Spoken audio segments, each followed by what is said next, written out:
Hello. Welcome back to Hands On Channel. Today we're going to talk about tools that you're going to need, vital tools that you're going to need to equip your shop. These are tools that you pretty much can't live without. All right. The first thing, or one of the first things you're going to need when you start trying to equip a shop is you're going to start wanting to think about bench vices, where you're going to put them, how they're going to be easiest to get to, where you can access. It's a good idea, in my opinion, to put them on the corner of a bench like I've done here. That way you can work off of this side over here or in the front here, which is kind of how I set this up. This is a Wilton Vise. Highly recommend them. I do not know what model number this is. It just says 5 on it. That's all I know. Maybe it's a Model 5, or maybe that's for 5-inch jaws, which I believe is the case. They're actually a little wider than that. They're 5.5 inches wide overall on this particular vise, and it doesn't mean you have to get one exactly like this. There are many different vise companies out there. I'm going to take this as far as it'll go. This one may open up 6 inches. I don't know. Haven't measured it.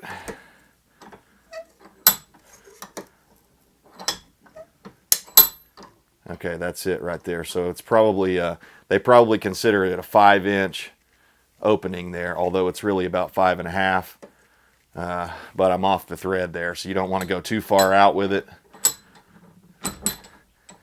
One of the things, I used to be a shop supervisor years ago, and I had to get on to some guys a few times because one of the things many people don't know is that when you're working with a vise, any kind of vise, if you're not putting an even load on the thing, so in other words, if I clamp in right here on the edge real tight, I'm putting some tension over here on this side of the vise where it's trying to kind of rack a little bit. You don't want that to happen. What you really, in an ideal world, if you have something like this, you would go ahead and put it in the middle. Now you can't always do that, and I have had to do it before, where I have to clamp something over here on the side like this because I need to maybe drill into it or something like that.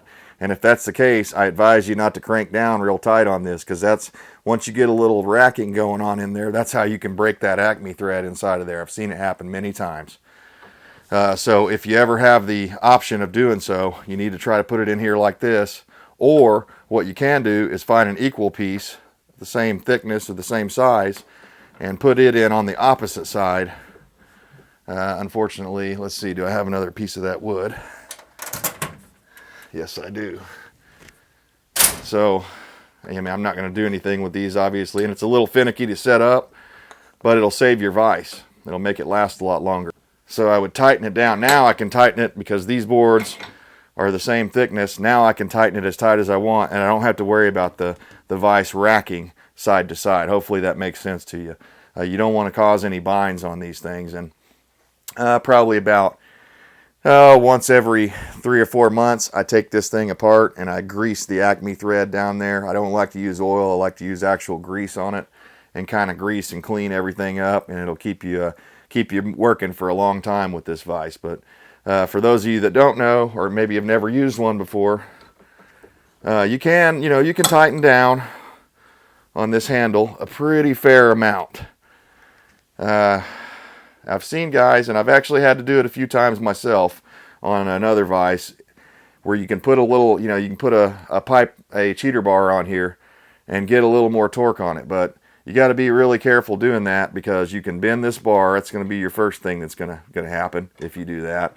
Or worst case scenario, you could break that Acme thread inside of there. So there's kind of a reason they make the bars this length. They don't want you putting super amount of torque on there.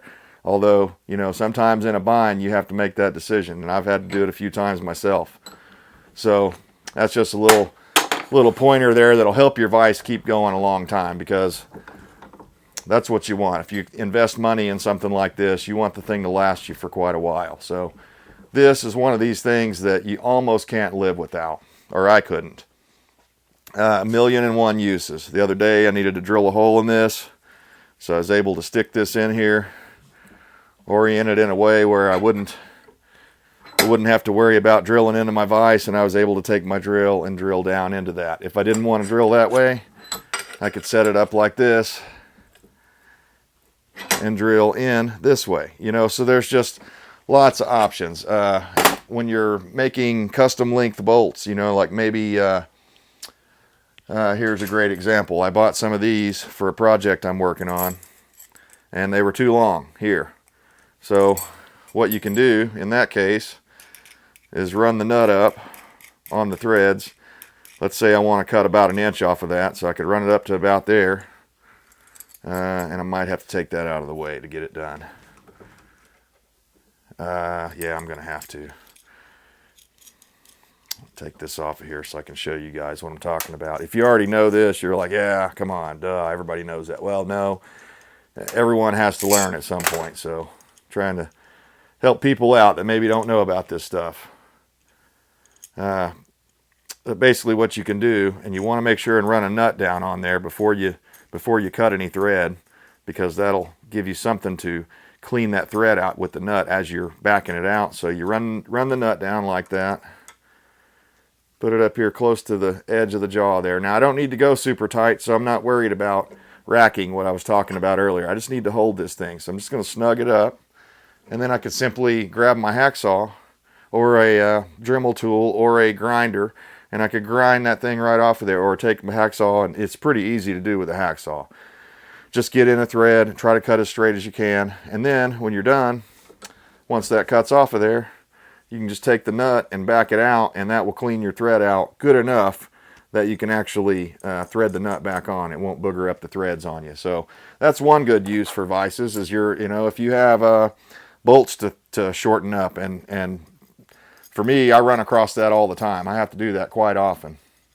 And another little trick, maybe I'll make a video on it one day, is that when you're done with that, after you back the nut off, you can actually take this over to the grinder. It's a little harder to do with these U-bolts, but if you've got a regular bolt, you can take this over to your bench grinder and round the edges off.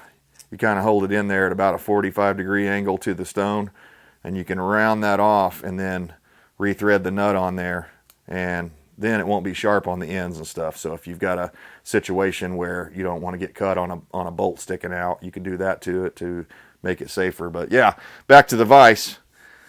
I couldn't live without one. And I spent the money on the Wiltons. Now these weren't super high quality. I don't see the made in the USA stamp on them anywhere, but they're still a lot better than the other ones that I was looking at the time. I think I paid about 80 bucks a piece for these, and I've got 2 of them.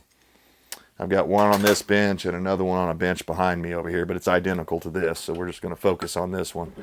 This particular vise has 180 or so, a little more than 180 degree rotation, but it doesn't rotate all the way around, and it only has one of these, the bottom clamp that locks the plate down. If I had any complaints, I'd like to have a second one of these. And just in case any vise manufacturers are watching this, or tool makers, why in the world don't they make this? For one, they could move this thing down just a little bit, this bar, this slide rod, and they could turn this top part into a hex bolt, to where you could grab a wrench and put a wrench on there, or a socket, and get a little extra oomph on the thing to hold it down.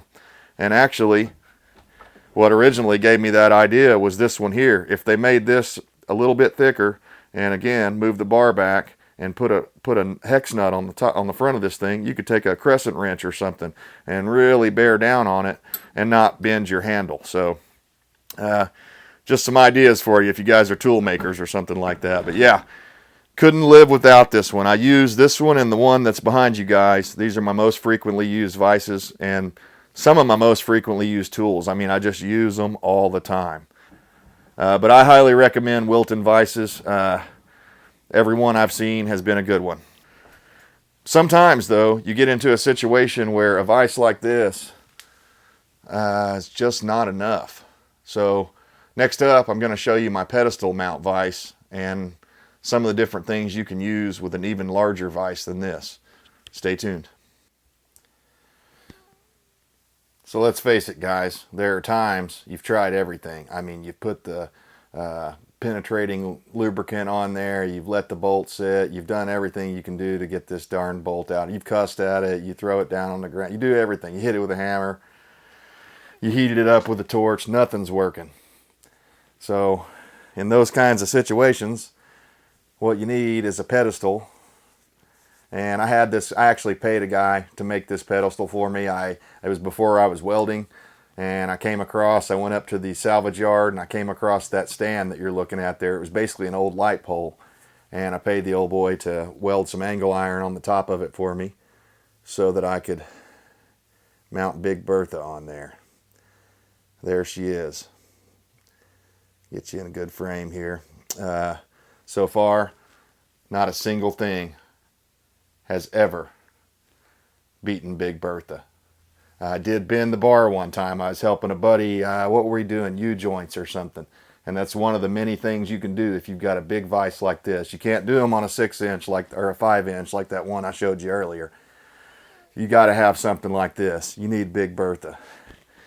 And she's a little dirty. This is a 24-inch crescent wrench. And when you're using wrenches like that on equipment that can move around, it's one thing to use it on on the back of a trailer hitch or something where it's a stationary object, and it's not going anywhere. But when the thing's trying to move around, you need to get out on the end of that lever. So that's where this Wilton Vise comes in, and this one is actually a model. It looks like it says V337, but I don't know. I'll have to get my glasses on and look at that for you. And let's just give you an example of how wide this thing opens. Oh, and it's buttery smooth. This is a nicer, higher quality Wilton Vise. Again, I don't see a Made in USA stamp on it anywhere, but it's a beast. And of course, I didn't really mention it on the other one, but you've got an anvil plate back here. If you want to do some banging, it's not really as good as a real anvil. You're not going to probably want to do blacksmithing and stuff like that on there. But if you need a nice flat surface to flatten some steel or not, bang on some stuff a little bit, that's fine. It's totally fine to do that. It's made for it. But we're still going. Oh, okay, there's the end of the thread there. So we'll take a measurement right there. And by the way, guys, if you would, I don't ever ask for Patreon support or anything like that, but what I would like you to do, if you don't mind, click the thumbs up, share these videos, subscribe if you're not already subscribed. That really helps the channel out. All right, guys, here's what we're looking at. Okay, this thing, I'm going to call it 8.5. It opens up jaw to jaw, 8.5. And of course, I kind of skipped over it on the other one too, but there's a pipe jaw in here too. So that's made for holding round objects or pipes, so that you could thread a pipe or whatever you needed to do. This particular vise, although these are little dinky things, I wish they were bigger. And again, I wish this had a hex bolt on the top of it so that I could crank these down. But at least this one has two of them. It has one on each side. I don't know if you can see that or not from that angle. There we go. And I don't know, I think this one's the same. I think it does 180 degrees or actually, it looks like this one might go all the way around. Yeah, I love this vise. The jaw width is just under 8 inches, so 7 3/4, something like that. But it's a pretty good sized vise. And this is the one you need when all else fails. Okay, yes, this one does a 360 rotation, which is nice. So, it takes up some space. It's about 20 inches overall, side to side, and I can't really measure that accurately, but I've got my base at about, the bottom of my base is about 26 inches there, or the top of my base, sorry about that, but yeah, I looked at stands and I couldn't find anything that was going to be sufficient to hold a vise like this with the kind of torque that I'm putting down on it. So that's why I had the custom stand made, and I actually had the guy make a couple of stands for me. But let me just show you, because when you got a vise like this, a large vise that's It's back here in kind of my dirtier part of the shop where I do a lot of my sandblasting, and my drill press is right over here, and my big grinder is back here behind you. My parts washer is over here and stuff like that. So this is kind of my dirtier part of the shop back here. What I wanted to show you, and I thought this was pretty clever, because I have a big grinder, a bench grinder that has, it's a 10-inch with stones on both wheels. But I needed a place to put a wire wheel type grinder. So I came up with the idea of angle iron bracket like that. And hopefully that's in frame for you there. I drilled it out, and painted it up, I think, so that it would, it wouldn't rust out on me. I hit it with a sandblaster, but I basically just made a mount, a mobile base mount, to where I can put this right in these jaws here. And because of the way angle iron is shaped, I usually pull it up a little bit because, as you know, angle iron's a little rounded on that inside corner. It's not a perfect flat square. So what I normally do is something like that. Try to get it level as I can. Like that right there. And then I cinch down on it. You don't have to go super tight. But now I'm in business. I'm ready to do my wire wheel stuff, and if I need the vise again, I can just quickly disassemble this, take it apart like I showed you, and I'm back to having full access of my vise. I really like that, because I didn't want to put a third pedestal mount mounted onto the concrete in here, because I'm limited on space in this room quite significantly. You can flatten metal if you need to. I'm not going to do it with this one, but if I wanted to flatten that piece out, I could easily do it with this vise. Let's see, what else is good for? I already mentioned banging on the anvil back there for, flattening out your metal, stuff like that. Don't bang on the jaws, though. That area is not really good for hammering on, because these things can break. Now you can replace them. They're a replaceable item, so you can get new ones. And another thing I didn't show you guys, I made some wood inserts for those smaller vices over there, the red vices that I showed you, and they're basically jaw inserts made out of like some thin wood, so that when I'm doing woodworking projects, I can put my wood in there, clamp down on it, and I don't have to worry about it marring up the project that I'm working on. So there's just a lot of versatility with these things. And I mentioned, but I kind of brushed over it, that I bent this thing. I don't know if you guys are going to be able to pick that up, but I put a cheater bar on it one day. I was helping my buddy do some U-joints, because you can use this like a press. You pull it out, open it up, to where you need it. I don't have a drive shaft here, but you lay your drive shaft in there, and you'd want to turn it to where it could fit in your room. So I'd lay it like this. You open it wider. Of course, by then, the little clips that hold the U-joints in, there you have to remove those, and you get a socket. You stick that in there, and you can actually use this as a press to press the U-joint out. So be warned, though, some of them, I don't know when they started this, back in the 90s sometime, they started putting glue on a lot of the U-joints, and you have to actually heat them up a little bit to break the seal of that glue loose. Or even with a vise like this, you might not get it out. But we struggled with it, and I actually bent my thing there, and that's when I thought of the idea of, why don't they put a hex nut on these? Or at least flatten out two sides on this to where you could put a crescent wrench on the thing. And we'll see. I know some people that have machining equipment. I don't have a mill myself, but we might just have to talk about that, making a custom one of those. So, all right, guys, let me know what you think of this video and these mammoth vices. I mean, this is the real deal right here. If this doesn't get it unstuck, it ain't coming unstuck. So, all right, guys, I appreciate you stopping by. Hit that thumbs up if you would, and we'll see you next time.